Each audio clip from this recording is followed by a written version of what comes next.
but just look at him! Ugh! Hello. After the very long week that was last week, I was ready for a break. So this week I wanted to do something that was cozy and relaxing, but still a bit whimsical, and also something that would be entertaining for you. I am making a yarn bowl, which I have wanted for a very long time, but the twist is it is going to be Calcifer from Howl's Moving Castle. Calcifer is one of my favorite characters in the book. Now, of course, Howl's Moving Castle is beloved by all those who love Studio Ghibli. Diana Wynne Jones is the author of the original book that the animated movie is based on. I personally find the book to be a far more interesting story, and I highly recommend reading it if you haven't had the chance to. But personal opinions aside, let me show you how it went.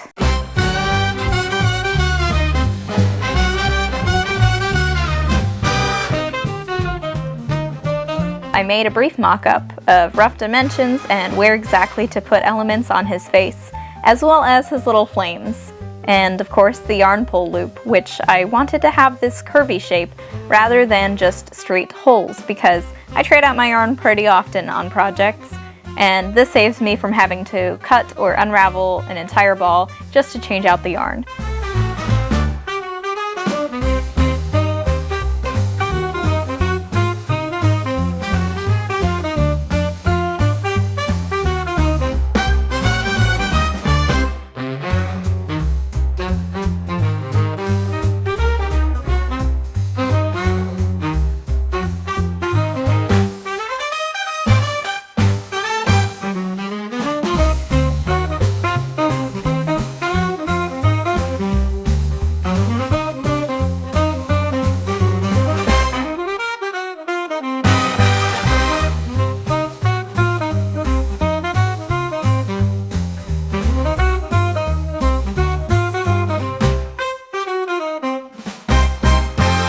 Using my little reference sketch as a guide, I began cutting out exactly where I wanted the loops and the flames.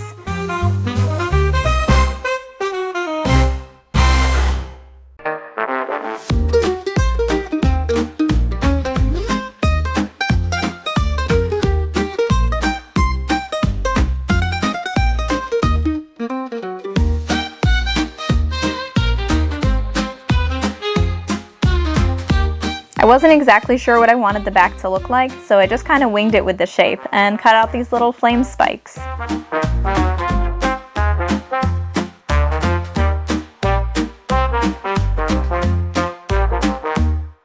And using some water and blending, merged the two together.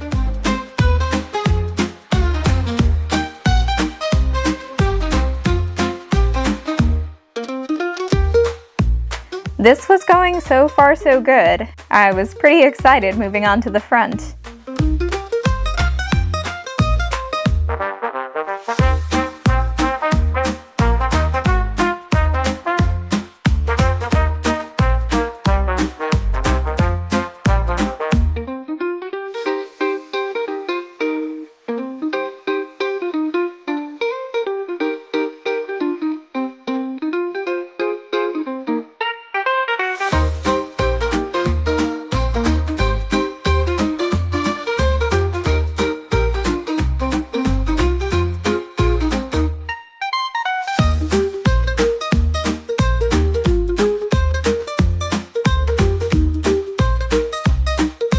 Somehow I forgot that gravity was a thing. Due to this miscalculation, his face sagged quite a bit, especially around the mouth and the yarn pull loop, because those of course were the areas with the least amount of support for the weight. I then desperately ran around my house trying to find something that would sufficiently prop up his face for long enough that it would harden.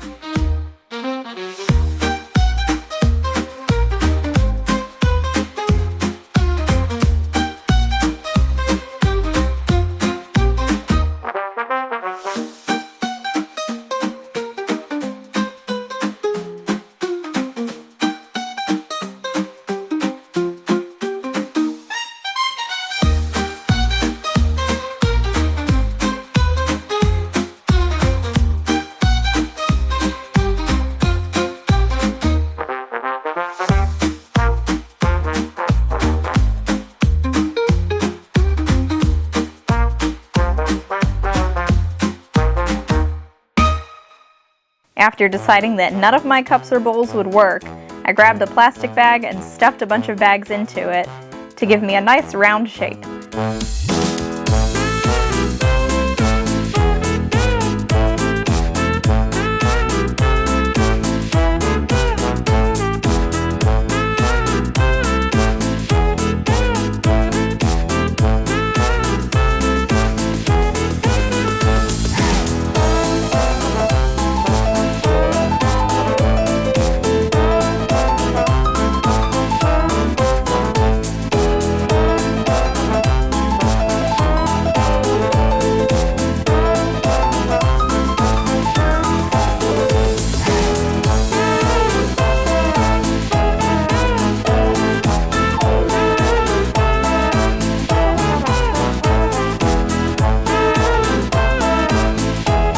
This almost worked, but gravity was still at play, so I tipped him on his side and propped him up between a few dishes that were oven safe to help hold him in shape.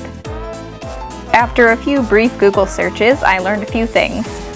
For one, air dry clay can be put in the oven to help speed along the process. And two, plastic bags, for the most part, are resistant to melting up to about 220 degrees, depending on the bag, of course. So I preheated my oven to 200 degrees and popped that sucker in there, hoping and praying he would not fall apart. At this point, I wasn't quite sure how I felt about his shape, but nevertheless, we persisted. For one thing, his back was a bit shorter than I would have liked, and the front and back pieces didn't blend or connect as well as I wanted either.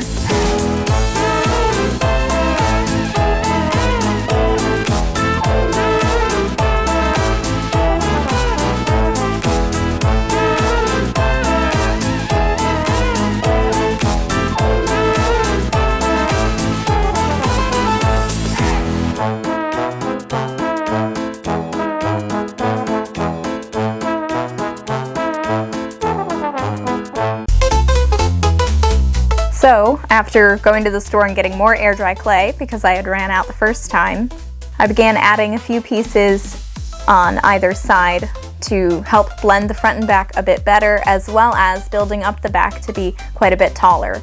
Did the same thing I did before with cutting out little flame shapes with the back of my brush, blending them with my fingers, and then using some water, helping to try to adhere them somewhat to the already dried clay. I wasn't sure how the wet clay and the dry clay were going to interact, or if they were going to blend together at all, but I had to try something. Thankfully, with a bit of finagling, I was able to get the wet and dry clay to adhere to one another.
Once I was happy with the height and shape, for the most part, I used what clay I had left to help build up and reinforce any areas that needed extra support, especially around the yarn pull loop, as air dry clay can be a bit fragile.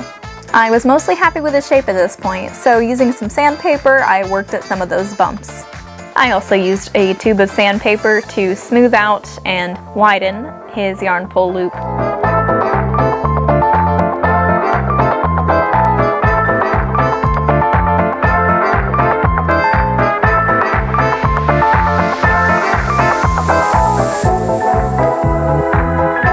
He was looking far better at this point, though I wouldn't know for certain how well it would go until I painted him. Which brings us to our next step.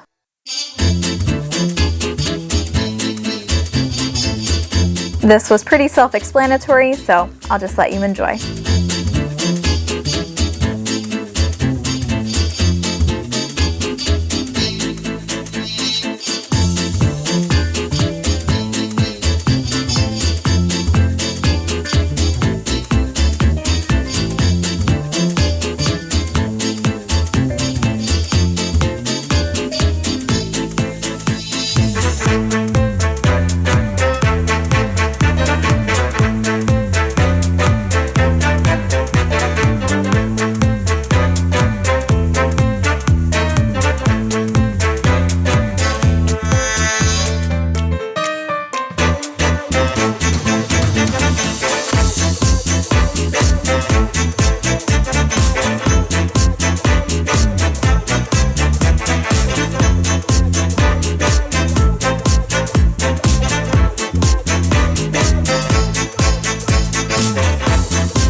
Painting his face was my favorite part, especially around the mouth.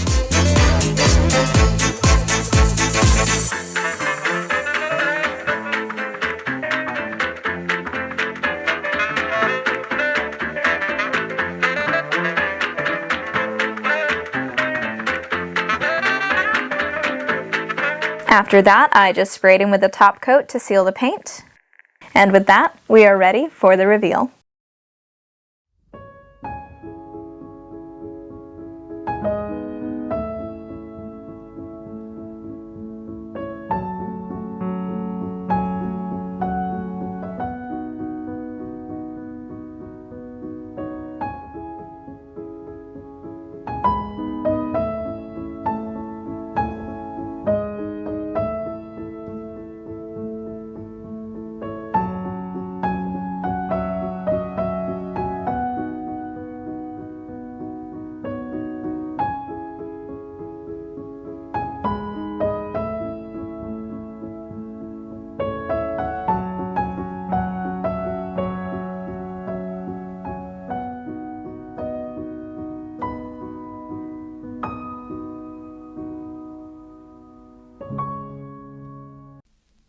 Oh my gosh, he's so precious. When he is far enough away like this, the inside of his mouth, sort of that dark red color, despite him being red and yellow on the inside. I've missed a couple of spots in painting. That was bound to happen because I am lazy. I am not worried about all those little spots. Maybe I'll go back in and paint him, maybe I won't. But he's so cute. Oh my gosh. Oh, gravity kind of wanted to pull just that end piece down this way. So it's got a little bit of a weird curve where this is kind of like, with sanding it, this part needed to be widened quite a bit, but it looks far better now.